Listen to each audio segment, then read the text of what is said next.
আমি আন এটা HTML প্ৰগ্ৰেমলৈ যাওঁ। প্ৰগ্ৰেমটোত কৈছে তলত দিয়া আউটপুটটোৰ বাবে এটা HTML প্ৰগ্ৰেম লিখিবলৈ কৈছে।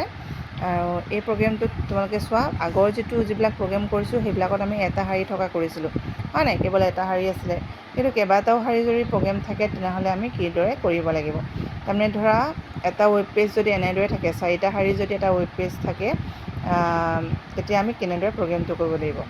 এতিয়া আমি আগৰ প্ৰগ্ৰেমৰ নিচিনাকৈ আমি ডক টাইপ HTML লিখিলোঁ, হেড লিখিলোঁ, টাইটেলটো দিবৰ কাৰণে টাইটেল টেগটো লিখিলোঁ, টাইটেলটো দিলোঁ, দি পিনি টাইটেল টেগটো বন্ধ কৰিলোঁ।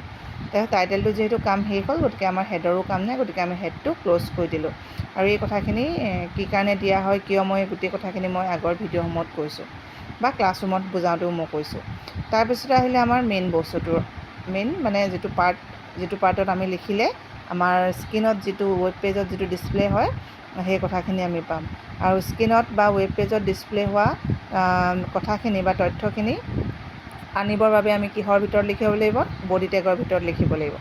এতিয়া আমাৰ যিহেতু স্ক্ৰীণৰ ভিতৰত কেৱল এইখিনিয়ে আহিব, গতিকে আমি বডি টেগটো পোনপ্ৰথমে লিখি ল'লোঁ। লিখাৰ পিছতে আমি আই লিখিলোঁ। এই আই আছেনে? আই লিখিলোঁ।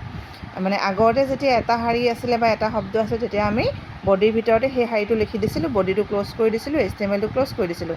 কিন্তু এতিয়া আকৌ যিহেতু কেইবাটাও শাৰী আছে, গতিকে আমি কি কৰিম চোৱা, আইটো লিখিলোঁ। লিখাৰ পিছতে আইৰ পিছৰ শাৰীটো কি আছে? লভ, হয়নে? গতিকে আইটোৰ পিছত, লভটোৰ আগত বুলি নাভাবিবা, আইটো লিখাৰ পাছতে আমি BR টেগটো লিখিব লাগিব। BR টেগটো কি কাৰণে লিখা হয়? BR টেগটো এটা শাৰীৰ পাছত আনিবৰ বাবে, এটা শাৰীৰ লাইনৰ পাছত আনিবৰ কাৰণে BR টেগটো আমি ব্যৱহাৰ কৰোঁ। আইটোৰ পিছত BR টেগটো লিখাৰ পিছতে কি হ'ব? নেক্সট শাৰীলৈ গুচি যাব। যিদৰে আমি কম্পিউটাৰত টাইপ কৰিলে বা মোবাইলত টাইপ কৰিলে এণ্টাৰটো টিপাৰ লগে লগে কাৰ্জাৰ চিনটো ক'লৈ যায়গৈ? তলৰ শাৰীলৈ যায় নাই? সেই তেনেকুৱা মানে। তাৰপিছত আকৌ লভটো লিখিলোঁ। লভ লিখাৰ পিছতে আকৌ BR টেগটো দিব লাগিব, কাৰণ কেলৈ? লভৰ পিছৰ শাৰীলৈ আকৌ আহিব লাগিব। তাৰপিছতে মাইটো লিখিলোঁ। মাইটো লিখাৰ পিছত আকৌ পিছত এটা শাৰী আছে, গতিকে আমি পিছৰ শাৰীলৈ আহিবৰ কাৰণে আকৌ আমি BR টেগটো লিখিলোঁ মাইটোৰ পিছত। তাৰপৰা কাণ্ট্ৰিটো লিখিলোঁ। কাণ্ট্ৰিটো লিখাৰ পিছত আকৌ আমি পাছৰ শাৰীত আৰু আছে জানো? নাই। যিহেতু পাছৰ শাৰীত নথকাৰ কাৰণে আমি কি নিলিখিলোঁ? BR টেগটো ইয়াৰ পিছত নিলিখিলোঁ। যদি কাণ্ট্ৰিৰ পিছত আৰু এটা লাইন থাকিলেহেঁতেন, তেতিয়া কিন্তু আমি BR টেগটো লিখিলোঁহেঁতেন। এতিয়া যিহেতু নাই, গতিকে আমি নিলিখোঁ।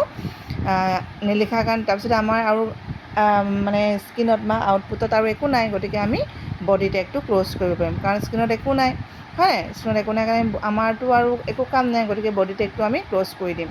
ক্ল'জ কৰিলোঁ, তাৰপাছতে HTML ক্ল'জ কৰি দিলোঁ। এতিয়া তোমালোকে এটা কথা ভাবিব পাৰা যে আমি এনেদৰে তলতলৈনো কেলৈ লিখিব? তলতলৈ লিখা হ'লে হয়তো তলতলৈ আহিলেহেঁতেন, কিন্তু নাহে। এনেদৰে চোৱাচোন, যদি আমি বডি লিখাৰ পিছত আই লভ মাই কাণ্ট্ৰি আমি এণ্টাৰ মাৰি আমি তলতলৈ লিখিলোঁ, তাৰপিছত বডিটো ক্ল'জ কৰিলোঁ, কিন্তু আউটপুটটো দেখিলে কি হ'ব? আউটপুটটোত কিন্তু তেনেদৰে নাহে। আউটপুটটোত ডাইৰেক্ট আই লভ মাই কাণ্ট্ৰি একেটা শাৰীতে গুচি আহিব, পৃথকে নাহে। কাৰণ HTML প্ৰগ্ৰেমত ৱেব পেজ বনাবলৈ আমাৰ ৱেব পেজত মানে প্ৰতিটো শাৰী পিছত, মানে এটা লাইনৰ পিছত লিখিবৰ কাৰণে আমাক BR টেগটো প্ৰয়োজন হয়। যিয়ে নিলিখা, এটা শাৰীৰ পাছত যাবলৈ হ'লে আমাক BR টেগটো লাগিবই। মই ইয়াত একেলগতে লিখিছোঁ BR টেগটো, কাৰণ আমাৰ ঠাইও কম লাগিব, হয়নে? কিন্তু তোমালোকে এনেদৰেও লিখিব পাৰা। বডি টেগটো লিখিলা, লিখাৰ পিছতে আই লিখি BR টেগ লিখিলা, আকৌ এণ্টাৰ মাৰি লভ লিখি BR টেগ, মাই লিখি BR টেগ, কাণ্ট্ৰিটোৰ পিছততো নালাগে, এনেদৰেও লিখিব পাৰা। কিন্তু BR টেগটো নিদিয়াকৈ ডাইৰেক্টলি এনেকৈ লিখিব নোৱাৰা, এইটো ভুল, সেইকাৰণে মই কটা চিন দি দিছোঁ। তোমালোকে এইটো পদ্ধতি আৰু এইটো পদ্ধতি দুয়োটাতে লিখিব পাৰিবা। এইটোতো কমপ্লিটটো শুদ্ধই। আৰু যদি তোমালোকে ইচ্ছা কৰা, আগৰখিনি লিখিব লাগিব কিন্তু দেই। বডিৰ ভিতৰত তোমালোকে এনেদৰেও লিখিব পাৰা। বডি আৰম্ভণিৰ পৰা বডি ক্ল'জলৈকে এনেদৰে লিখিব পাৰা, বা মই ইয়াত একেটা শাৰীতে লিখিছোঁ, তোমালোকে এনেদৰেও লিখিব পাৰা। দুটা প্ৰগ্ৰেম লিখি থৈ দিবা, কিন্তু আৰম্ভণিকণ আৰু শেষৰডোখৰ HTMLটো লিখিবা দি পিনি, নহ'লে পৰীক্ষাত অকল এই লাইনটো লিখি থ'লে কিন্তু ভুল হ'ব দেই। পিছত আকৌ মই নক'বা বাইদেৱে এনেকৈ দিছিলে। মই এনেদৰে তোমালোকক দিওঁতেও বুজাই দিছোঁ যে প্ৰথমকণ লিখিব লাগিব, তাৰমানে বডিৰ ওপৰকণ ইয়াতো লিখিব লাগিব, আৰু বডিৰ পাছত এই HTMLটো ইয়াতো লিখিব লাগিব। তেতিয়াহে এই আউটপুটটো ৰান হ'ব। তোমালোকে এনেদৰেও কৰিব পাৰিবা, এনেদৰেও কৰিব পাৰিবা তেতিয়া।